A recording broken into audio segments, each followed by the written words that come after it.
October 19th, 1944. 0600 hours, Philippine Sea, east of Leyte Gulf. Commander Arima stood on the flight deck of carrier Zuikaku, watching the eastern horizon with mounting dread. His radar operator had detected them at 0530 hours, a formation so massive that the operator initially thought his equipment was malfunctioning. 173 radar contacts. American aircraft, more than the entire Japanese carrier force could launch combined. What Commander Arima did not know was that he was witnessing the debut of a weapon system so overwhelming, so numerous, and so technically superior that it would erase Japanese naval aviation from the Pacific in less than 9 months. A weapon forged not on battlefields, but in American shipyards that had achieved what Japanese military planners considered impossible. 24 fleet carriers built in just 36 months. Before we jump back in, tell us where you're tuning in from, and if this story touches you, make sure you're subscribed because tomorrow I've saved something extra special for you.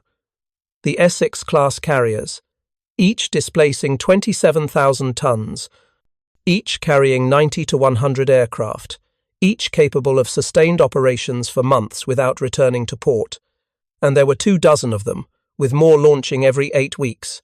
For the Japanese carrier pilots who had struck Pearl Harbor with such devastating effect in 1941, the sight of American carrier task forces by late 1944 inspired not confidence but existential terror. Because they understood what their commanders refused to acknowledge, Japan had lost the carrier war not through defeat in battle, but through defeat in the shipyards. America was building carriers faster than Japan could sink them, building aircraft faster than Japan could shoot them down, training pilots faster than Japan could kill them. This is the story of how American industrial capacity created a weapon so numerous and so powerful that Japanese naval officers began falsifying intelligence reports because the truth was too demoralizing to communicate. How carrier pilots who had conquered the Pacific in 1942 found themselves hunted by swarms of American aircraft they could not escape, and how the Essex-class carriers became the symbol of American industrial might that convinced Japan's military leadership that victory was mathematically impossible. The nightmare began not with defeat, but with delusion. On December 7, 1941, 6 Japanese carriers launched 353 aircraft against Pearl Harbor. The strike was devastatingly successful. 8 battleships damaged or sunk, 188 aircraft destroyed, 2,403 Americans killed. The attack shocked America and demonstrated Japanese naval supremacy. Admiral Yamamoto Isoroku, commander of the combined fleet, received the news with satisfaction but not celebration. He understood what Tokyo's triumphant generals did not.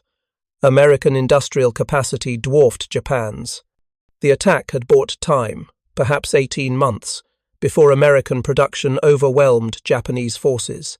Yamamoto told his staff, "I fear all we have done is awaken a sleeping giant and fill him with terrible resolve." He was correct, but even Yamamoto underestimated how terrible that resolve would prove. In January 1942, the United States Navy possessed 7 fleet carriers: USS Lexington, USS Saratoga, USS Ranger, USS Yorktown, USS Enterprise, USS Wasp, and USS Hornet. By contrast, Japan possessed 10 fleet carriers and 4 light carriers. Japanese carriers embarked experienced pilots who had trained for years. Japanese torpedo bombers carried the Type 93 aerial torpedo, the most effective in the world. Japanese Zero fighters outperformed every American fighter at low altitude. The early months of 1942 confirmed Japanese superiority. In the Coral Sea Battle of May 1942, carrier Lexington was sunk. At Midway in June 1942, carrier Yorktown was lost. By September 1942, carrier Wasp had been torpedoed and sunk. By October 1942, carrier Hornet was destroyed at the Battle of Santa Cruz. Of America's 7 fleet carriers at war's start, only 3 remained operational by November 1942. Japanese naval aviators sailed through 1942 with justified confidence. They had sunk 4 American fleet carriers while losing 4 of their own at Midway. The exchange rate seemed sustainable. American carriers appeared vulnerable. American pilots seemed inexperienced. American aircraft seemed inferior. But in the shipyards of Newport News, Philadelphia, Brooklyn, and Quincy, something unprecedented in naval history was taking place. The United States was preparing to build not 1 or 2 replacement carriers, but an entire fleet of identical mass-produced fleet carriers using assembly line techniques previously applied only to merchant ships. The Essex-class carrier program began in July 1941, 5 months before Pearl Harbor. The Navy's General Board, anticipating war, requested funding for a new class of fleet carriers incorporating lessons from earlier designs.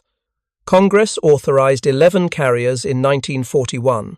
After Pearl Harbor, orders increased dramatically. By the end of 1942, 24 Essex-class carriers were under construction simultaneously at 4 different shipyards. Lieutenant Commander Ryunosuke Kusaka, a staff officer with the Japanese Naval General Staff, received intelligence reports about American carrier construction in March 1943.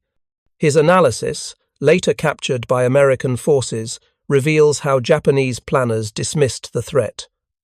American reports claim 24 carriers of approximately 27,000 tons under construction. This figure is propaganda. No nation possesses shipyard capacity to construct 24 fleet carriers simultaneously.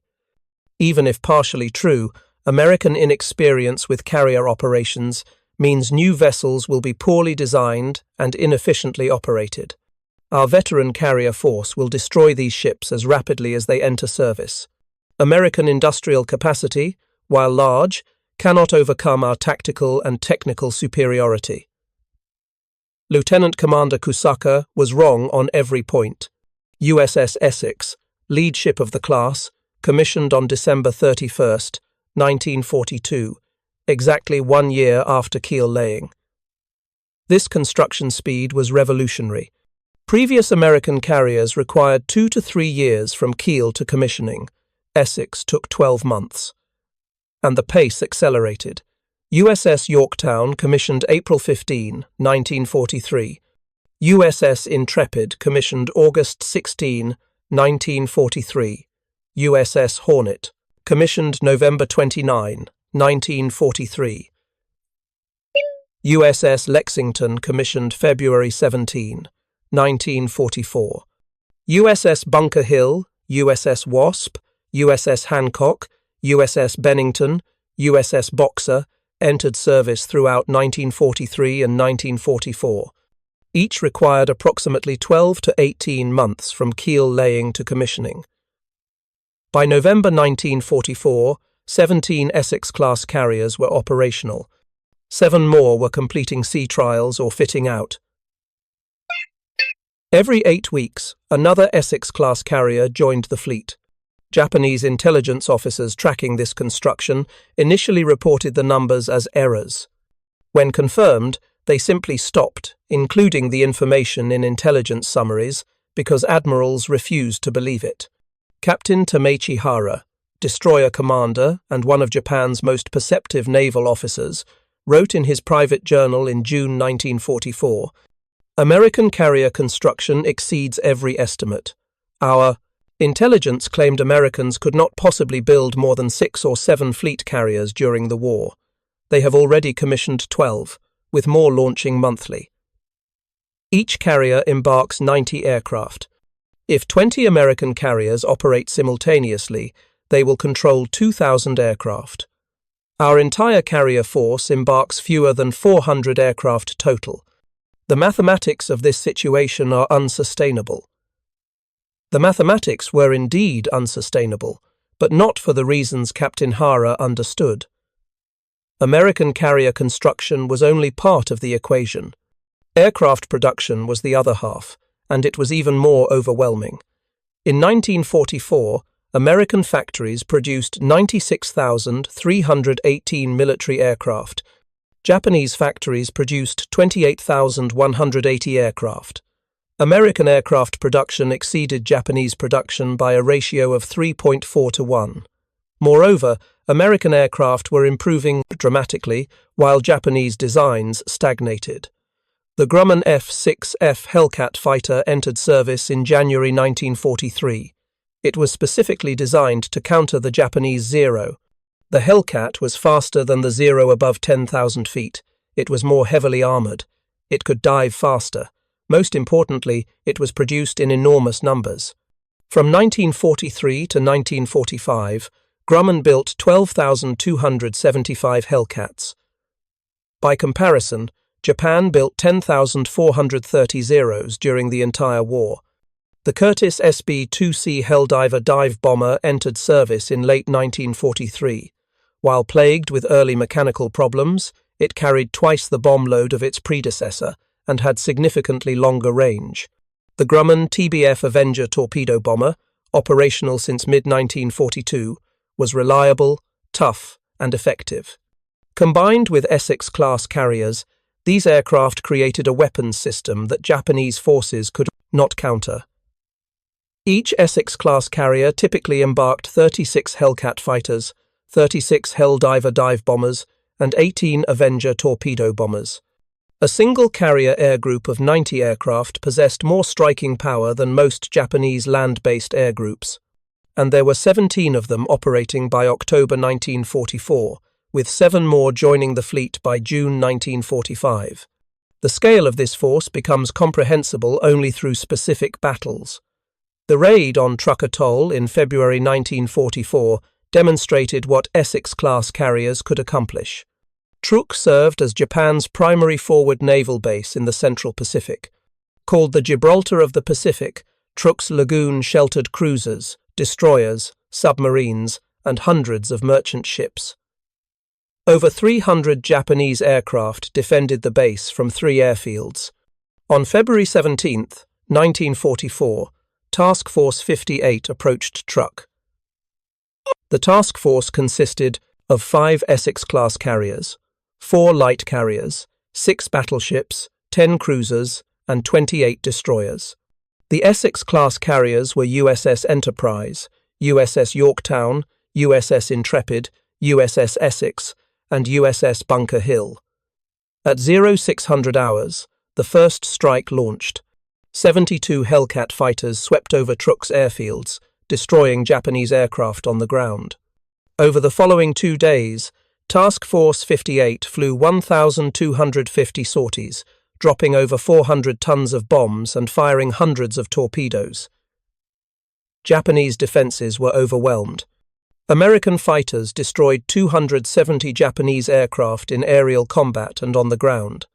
American bombers sank 2 light cruisers, 4 destroyers, 3 auxiliary cruisers, 24 merchant ships, and 6 tankers. Total Japanese tonnage sunk exceeded 200,000 tons. Truk ceased to function as a forward operating base. American losses were 25 aircraft destroyed, 0 carriers damaged.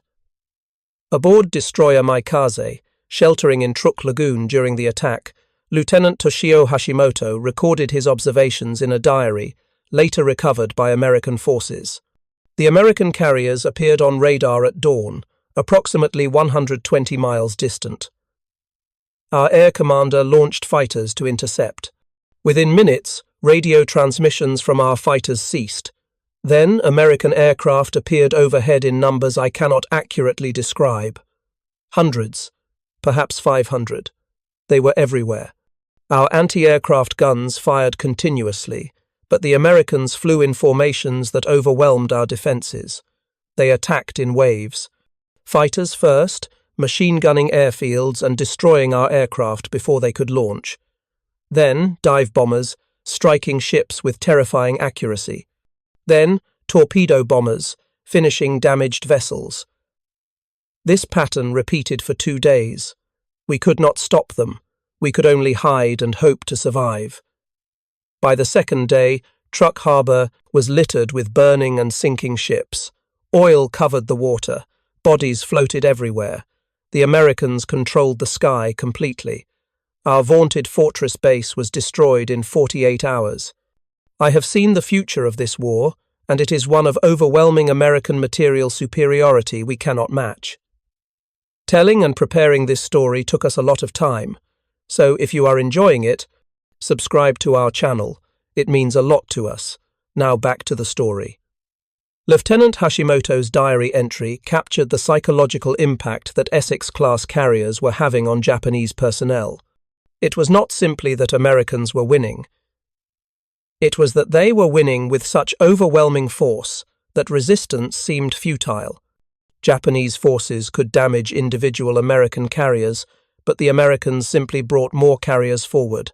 Every battle depleted Japanese air strength, while American air strength continuously increased. The mathematical progression was crushing. In January 1944, the Japanese Navy possessed approximately 700 operational carrier aircraft. By June 1944, this number had fallen to approximately 300 aircraft.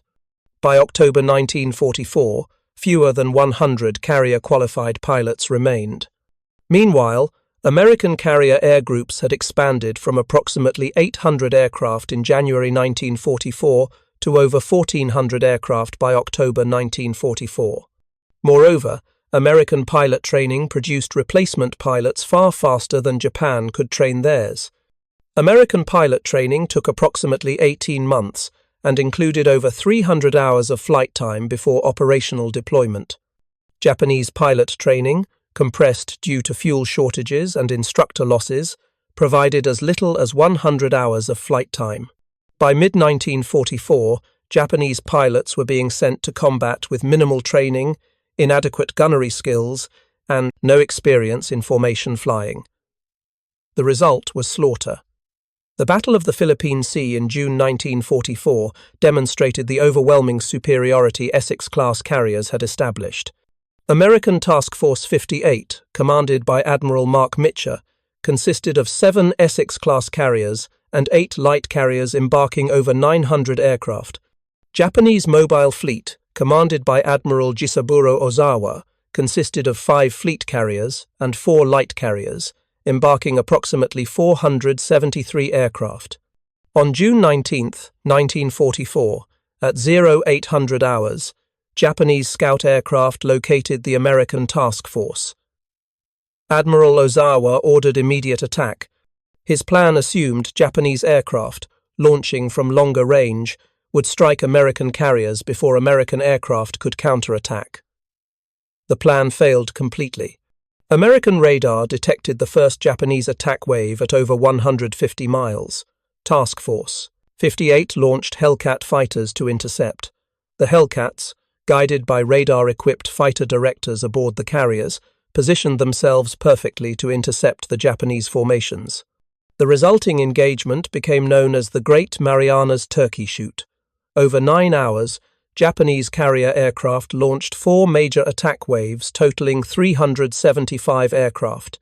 American Hellcat fighters, numbering over 300, intercepted each wave and systematically destroyed them. Japanese pilots, poorly trained and flying obsolete aircraft, were slaughtered. Of 375 Japanese aircraft that attacked, approximately 330 were shot down. Only one American carrier, USS Bunker Hill, suffered minor damage from a single bomb hit. The first Japanese attack wave, designated Raid 1, consisted of 69 aircraft. American radar detected them at 0945 hours at 150 miles distance. Fighter Director, officers aboard USS Lexington vectored Hellcat fighters to intercept. The Japanese formation, lacking coordination, was torn apart. 42 of 69 aircraft were shot down before reaching the American task force. The survivors scattered, dropping bombs and torpedoes inaccurately before retreating. Raid 2 launched at 1000 hours with 128 aircraft. This formation suffered even worse losses. American fighters destroyed 97 aircraft. Only 31 survived to attack, achieving negligible damage. Japanese dive bomber pilots, inadequately trained, dove at incorrect angles and released bombs too high. Torpedo bomber pilots, lacking practice, dropped torpedoes from excessive altitude. The torpedoes porpoised on impact with the water, becoming easy targets for American anti-aircraft gunners. Raid 3 and Raid 4 suffered similar devastation. By 1700 hours, Japanese carrier air groups had been functionally annihilated. Pilots who survived returned to their carriers with tales of overwhelming American fighter strength that shattered morale among remaining air crews. Meanwhile, American submarines USS Albacore and USS Kavala torpedoed Japanese carriers Taiho and Shokaku. Both sank with heavy loss of life. The following day, American carrier aircraft struck the retreating Japanese fleet, sinking carrier Hio and damaging several other vessels. In 2 days, Japan lost 3 fleet carriers and over 600 aircraft, including pilots. American losses were 130 aircraft and minimal ship damage. The Japanese carrier force was annihilated as an effective fighting force. It would never recover. Lieutenant Zenji Abe, a Zero fighter pilot who survived the battle, described the experience during post-war interviews. When we launched on June 19th, we knew the Americans had many carriers, but I did not understand what many carriers truly meant until we approached their task force. Fighter cover was so dense that I could not see a path through to attack. We flew into a wall of Hellcat fighters. They were everywhere, above us, beside us, behind us. They attacked in coordinated pairs while we flew individually because our inexperienced pilots could not maintain formation. My squadron launched 12 aircraft. 3 returned. I survived only because I fled immediately after the American fighters appeared. I am ashamed to admit this, but survival required abandoning my comrades. Those who fought the Americans were all killed.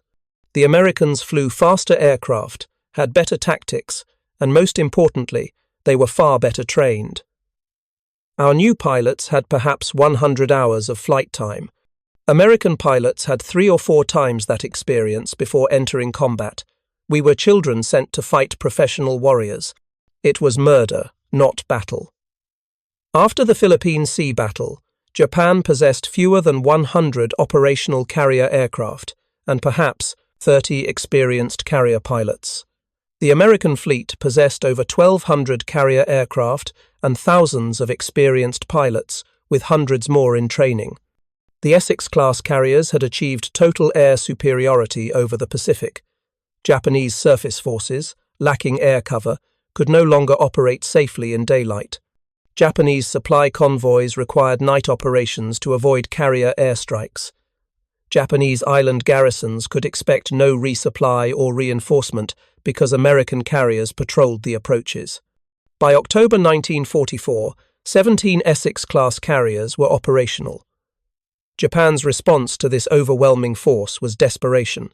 The Battle of Leyte Gulf in October 1944 represented Japan's final attempt to achieve a decisive naval victory. Admiral Toyoda Soemu, commander of the combined fleet, devised a complex plan. Japanese carrier force, now carrying few aircraft, would decoy American carriers away from Leyte Gulf. While American carriers chased this decoy force, Japanese surface battleships and cruisers would enter Leyte Gulf and destroy American invasion transports. The plan failed catastrophically. On October 24, 1944, carrier aircraft from USS Essex, USS Lexington, USS Princeton, and other carriers struck Japanese center force in the Philippine Sea. Over 260 aircraft attacked repeatedly throughout the day. Battleship Musashi, the largest battleship ever built, absorbed 19 torpedo hits and 17 bomb hits before capsizing and sinking with over 1,000 crew members. The following day, October 25th, the Japanese carrier decoy force was located by American scout aircraft. Admiral Halsey, commanding 3rd Fleet, detached Task Group 38.3 to attack. The task group consisted of Essex-class carriers USS Essex, USS Lexington, USS Ticonderoga, and light carriers USS Langley and USS Princeton, embarking over 200 aircraft. The American carrier aircraft attacked in waves throughout the day.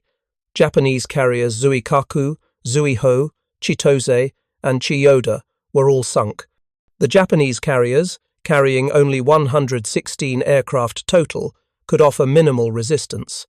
American Hellcat fighters swept aside the few Japanese fighters that launched, then American dive bombers and torpedo bombers methodically destroyed each carrier.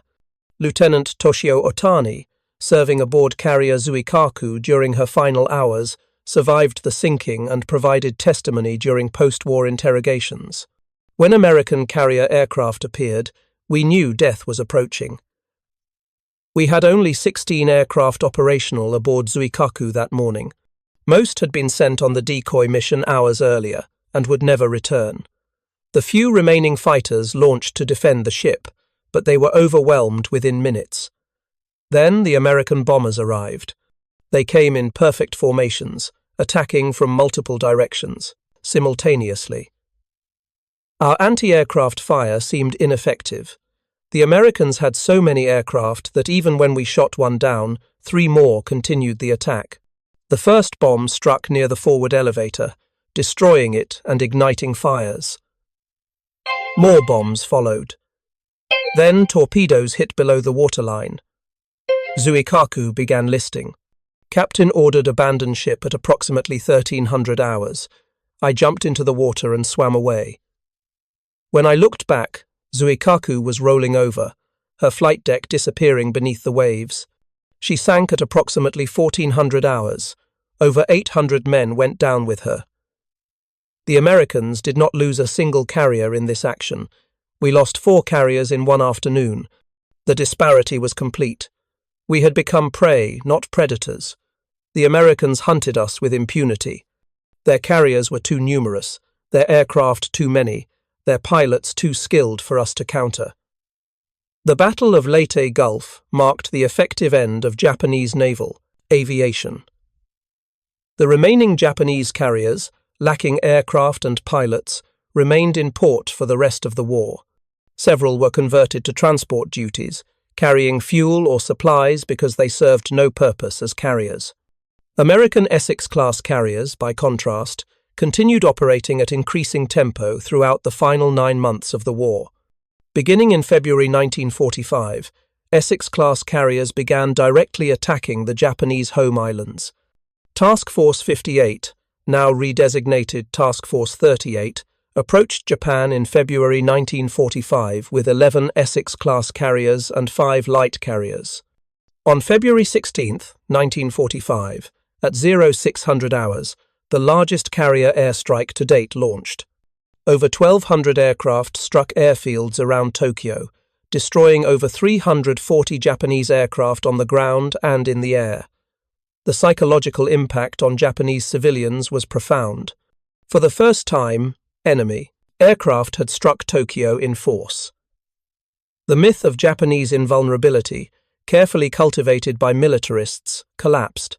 Citizens who had been told Japan was winning the war watched American carrier aircraft fly overhead with impunity, bombing and strafing at will. Captain Mitsuo Fuchida, who had led the Pearl Harbor attack in 1941, was in Tokyo during the February strikes. His observations, recorded in post-war memoirs, reveal how completely perceptions had changed. 3 years earlier, I led 350 aircraft against Pearl Harbor and sank 8 American battleships. In February 1945, I watched over 1,000 American carrier aircraft attack Tokyo, and I was helpless to stop them. We had achieved surprise at Pearl Harbor with 6 carriers. The Americans attacked our homeland with 16 carriers. The scale was incomprehensible. I had believed that by destroying American battleships at Pearl Harbor, we had crippled their Pacific fleet. I was wrong. The Americans simply built more carriers than we had destroyed battleships. They built more aircraft than we had destroyed at Pearl Harbor. They trained more pilots than we had killed. And they did this while simultaneously fighting Germany in Europe and building tens of thousands of tanks, trucks, and artillery pieces. American industrial capacity exceeded anything I had imagined possible. Standing in Tokyo, watching their aircraft overhead, I understood that Japan had lost this war in American factories, not on Pacific battlefields. Throughout spring 1945, Essex-class carriers continued their assault on Japan. They struck airfields, ports, factories, and shipping. They provided air support for invasions of Iwo Jima and Okinawa. They intercepted kamikaze attacks launched against the invasion fleet. Kamikaze attacks represented Japan's final tactical innovation, using aircraft as guided missiles piloted by suicide volunteers. Between April and June 1945, during the Okinawa campaign, approximately 1,500 kamikaze aircraft attacked American naval forces. The attacks damaged numerous ships and sank approximately 36, but Essex-class carriers proved remarkably resistant to kamikaze damage. Their large size, heavy armor, and extensive damage control capabilities allowed them to absorb hits that would have sunk smaller carriers. USS Franklin absorbed 2 bomb hits in March 1945 that killed over 800 crew members, but did not sink. The bombs penetrated the flight deck and detonated in the hangar bay where aircraft were being fueled and armed. The resulting fires and secondary explosions ripped through the ship. Yet Franklin's crew fought the fires for 5 hours, contained the damage, and saved their ship. Franklin made it back to New York under her own power despite catastrophic damage that destroyed her entire hangar bay. USS Bunker Hill survived 2 kamikaze hits in May 1945 that killed nearly 400 sailors but remained afloat. The kamikazes struck 30 seconds apart, both hitting the flight deck where armed and fueled aircraft were preparing to launch. Gasoline fires engulfed the flight deck, ammunition cooked off continuously, yet the ship's armored hangar deck prevented fires from spreading below. Damage control teams sealed bulkheads, fought fires, and saved their ship. Bunker Hill reached Pearl Harbor for repairs and would have returned to service had the war continued. Both carriers returned to service after repairs. Moreover, Essex-class carriers embarked sufficient aircraft to provide continuous combat air patrols that intercepted most kamikaze attacks before they reached the fleet. Hellcat and new Corsair fighters destroyed hundreds of kamikaze aircraft in the air. The few that penetrated fighter screens faced intense anti-aircraft fire from the carrier battle group's cruisers and destroyers. By June 1945, Japan's situation was hopeless.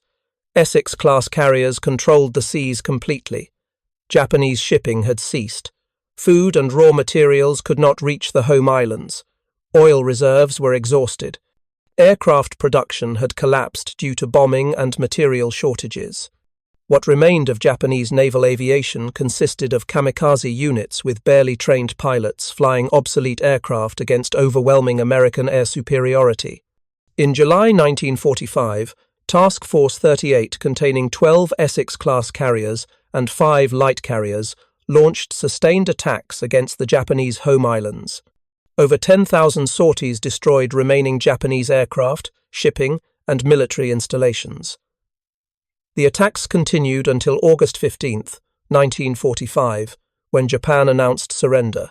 During these final operations, American carriers operated with such confidence that they sailed within 50 miles of the Japanese coast, launching attacks at will without fear of Japanese counterattack.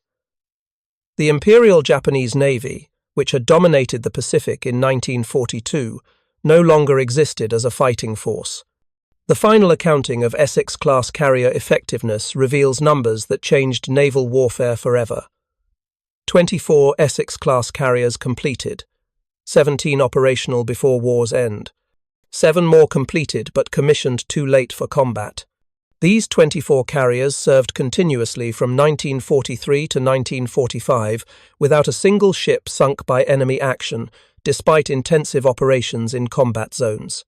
USS Franklin suffered the most severe damage but returned to service.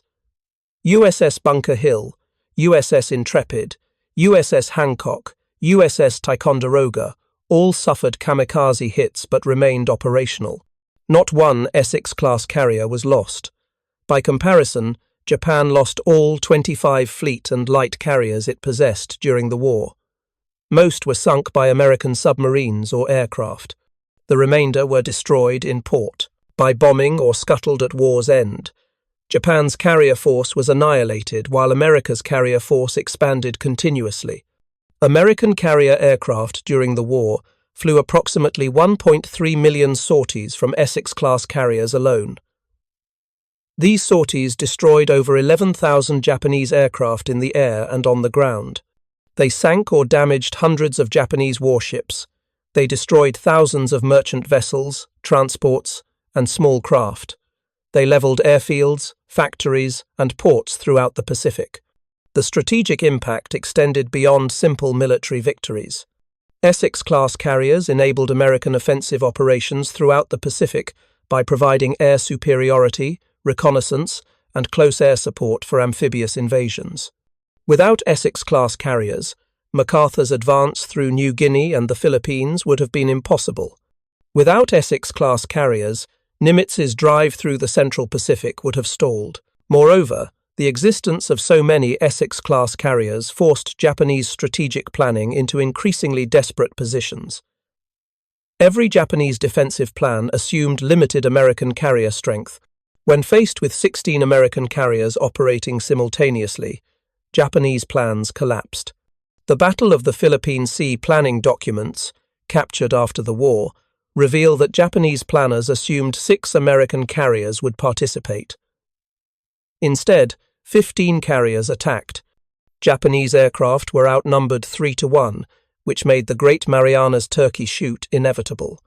For Japanese naval officers who survived the war, Essex-class carriers represented the weapon they feared most, not because of superior technology alone, but because of overwhelming numbers combined with superior technology. A single Essex-class carrier was formidable. 16 Essex-class carriers operating together were unstoppable.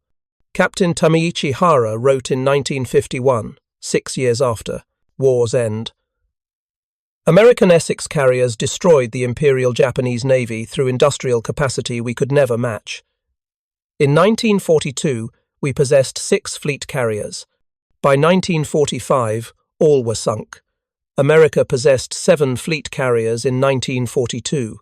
By 1945, they operated 17 Essex-class carriers, plus numerous light and escort carriers. We could sink 1 or 2 American carriers, but they simply built more. We could not build new carriers fast enough to replace losses. We could not train pilots fast enough to crew our aircraft. We could not produce aircraft fast enough to replace combat losses. American production exceeded Japanese production by factors of 5 or 10-1 across every category. This disparity made defeat inevitable. The Essex carriers symbolized American industrial might. When I saw reports of 24 under construction, I knew Japan had lost the war. The technical specifications of Essex-class carriers explain part of their success. Each carrier was 872 feet long, with flight deck width of 147 feet. Displacement was 27,500 tons standard, 36,000 tons full load. Steam turbines provided 150,000 shaft horsepower, generating 33 knot top speed.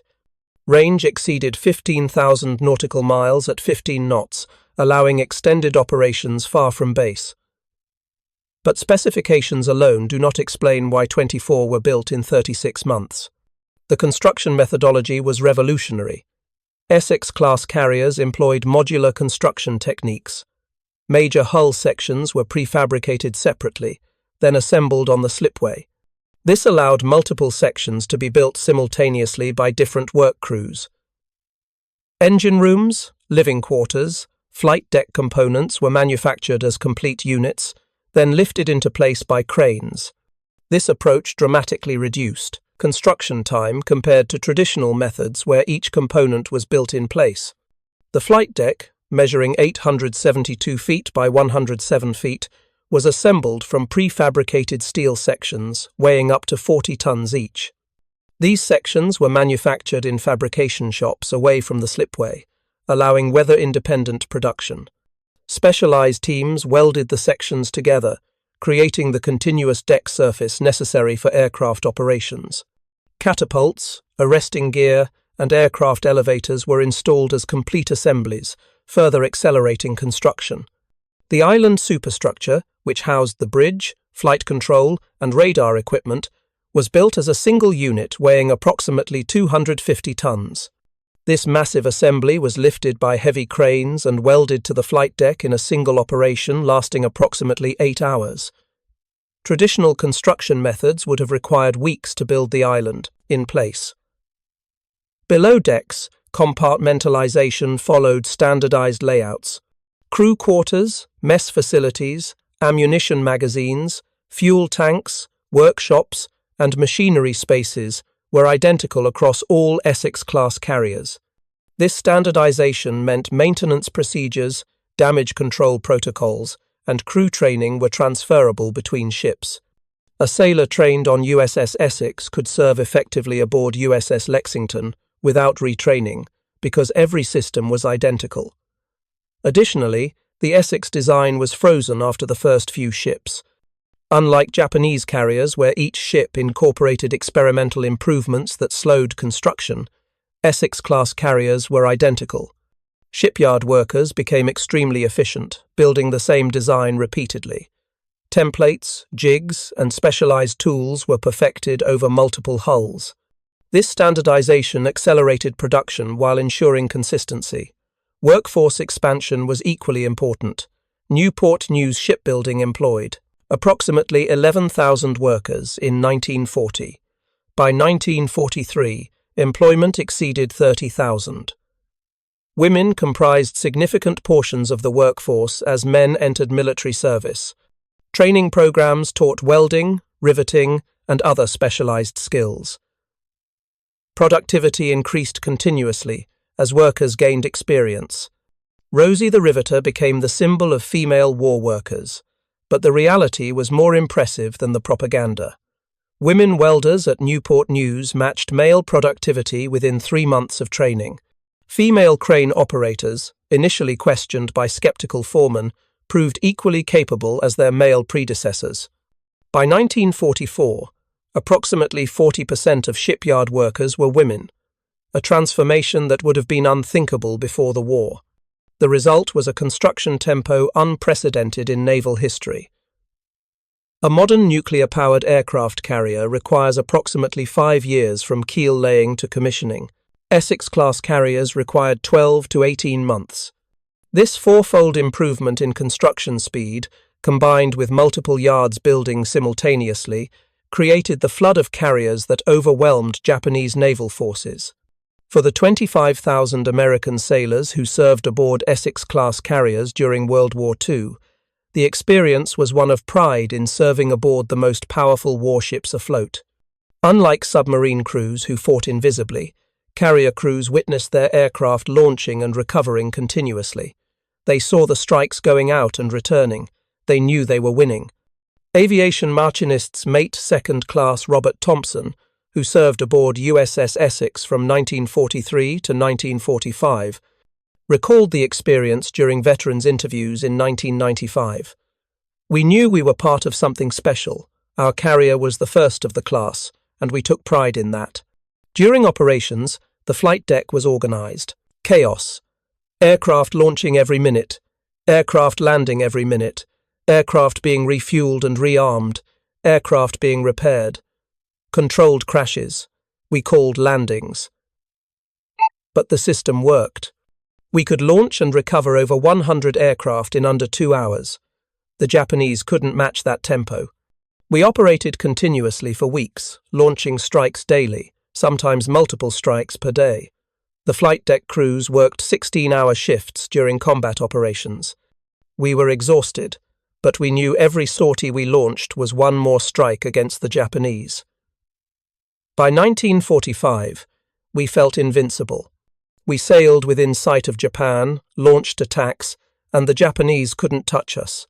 That confidence came from knowing we were part of the largest, most powerful carrier force ever assembled. The psychological impact on Japanese forces facing Essex-class carriers was the opposite. Interviews with surviving Japanese naval personnel reveal a common theme: helplessness. They could not sink the carriers. They could not shoot down enough American aircraft to matter. They could not train pilots fast enough to replace losses. They could not build ships fast enough to counter American construction. They could not produce enough fuel to keep their remaining ships operational. Former Japanese carrier pilot Lieutenant Kaname Harada, interviewed in 2005 at age 90, summarized the experience. By 1944, every combat sortie felt like a suicide mission. We flew obsolete aircraft against superior American fighters. We lacked radar, so Americans always saw us first. We lacked radios that worked properly, so coordination was difficult. We lacked sufficient fuel for proper training, so most pilots were poorly prepared. Most importantly, we were outnumbered 10 to 1 or more. When Americans attacked, their formations covered the sky. There were always more American aircraft than we could possibly fight. This was not warfare between equals. This was extermination. Americans killed us systematically and efficiently.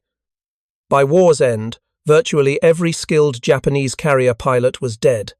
I survived only through luck, and by retreating from fights I could not win. The Essex carriers represented everything we could not match: size, numbers, aircraft quality, pilot training, sustainability.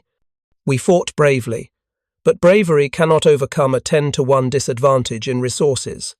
We lost because America built 24 Essex carriers, while Japan built 0 equivalent carriers during the same period. The war was won in American shipyards, not on Pacific battlefields. The legacy of Essex-class carriers extended decades beyond 1945. Many served through the Korean War in the 1950s. Several were modernized with angled flight decks and jet aircraft capabilities, serving through the Vietnam War in the 1960s and 70s. USS Lexington served as a training carrier until 1991, 50 years after commissioning. This longevity demonstrated the soundness of the basic design. More importantly, Essex-class carriers established the template for all future American carrier operations.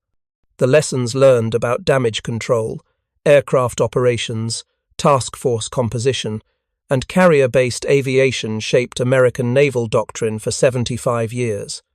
Modern American carriers trace their operational concepts directly to Essex-class innovations. For Japan, the Essex-class carriers created a national trauma that influenced post-war military policy. Japan's post-war constitution prohibited offensive military forces. The Maritime Self-Defense Force operates helicopter carriers for anti-submarine warfare, but nothing approaching fleet carriers. The memory of being overwhelmed by American carrier-based air power created lasting reluctance to invest in carriers. On August 6, 2005, the 60th anniversary of Hiroshima, a memorial ceremony in Tokyo included veterans from both sides. Former Essex carrier pilot Lieutenant Commander James Warren met former Japanese carrier pilot Lieutenant Kaname Harada. Their conversation, recorded by journalists, illustrated how completely Essex carriers had dominated the Pacific War. Warren said, "I flew 87 combat sorties from USS Essex. I was shot at frequently but never hit. I saw Japanese fighters but usually at a disadvantage. They were outnumbered and outmatched." Harada responded, "I flew 43 combat sorties and was shot down twice. I survived only because I was recovered by Japanese vessels. Most of my fellow pilots died in combat. By 1945, I refused additional combat missions because I knew they were suicide. Your Essex carriers carried more aircraft than our entire carrier force by war's end.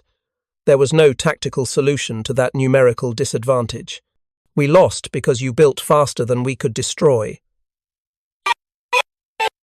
The two veterans, enemies 6 decades earlier, agreed that Essex-class carrier production decided the Pacific War's outcome more than any single battle. The carriers themselves were not revolutionary. Their aircraft were good, but not miraculous. Their pilots were well trained, but not superhuman. What made Essex-class carriers unstoppable was the American industrial base that produced 24 of them in 36 months, while simultaneously building hundreds of escort carriers, thousands of aircraft, tens of thousands of tanks and trucks, and millions of tons of shipping. Japan could not compete. Japan's total steel production in 1944 was 6.5 million tons. America's steel production in 1944 was 89 million tons, a 13-to-1 advantage. This disparity applied across every industrial category: aluminum, rubber, oil, machinery, electronics, chemicals. America produced vastly more of everything than Japan could possibly match.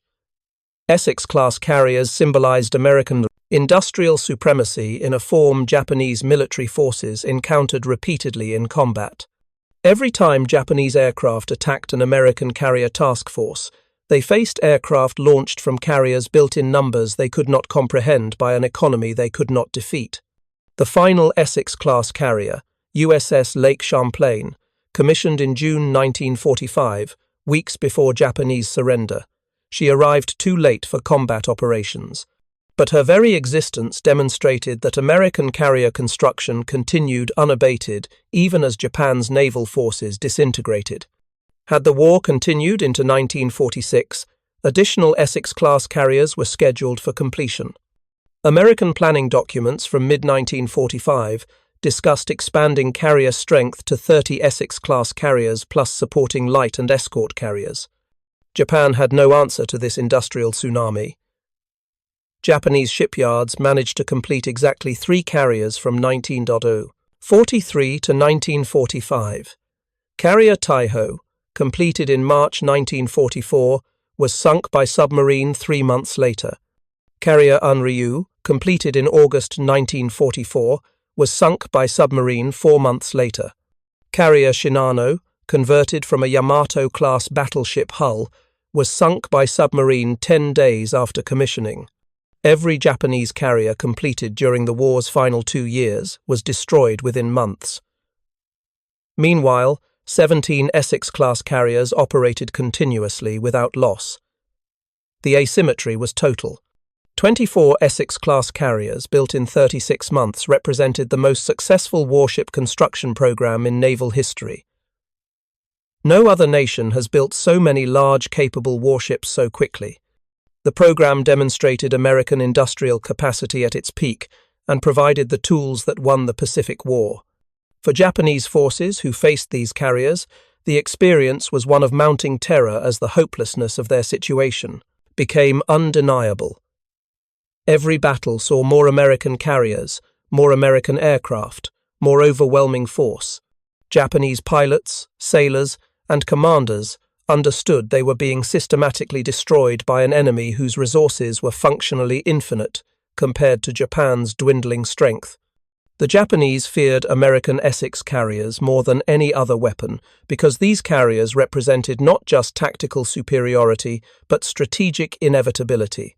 They proved that Japan had lost the war the moment American shipyards began launching carriers at 8-week intervals. Against such industrial might, Japanese courage, skill, and sacrifice were insufficient. The mathematics of production determined the war's outcome long before the final battles were fought. Essex-class carriers were the visible symbol of American power that convinced Japanese military leadership that victory was impossible, that resistance was futile, and that surrender was inevitable. The 24 carriers, built in 36 months, did not just win the Pacific War.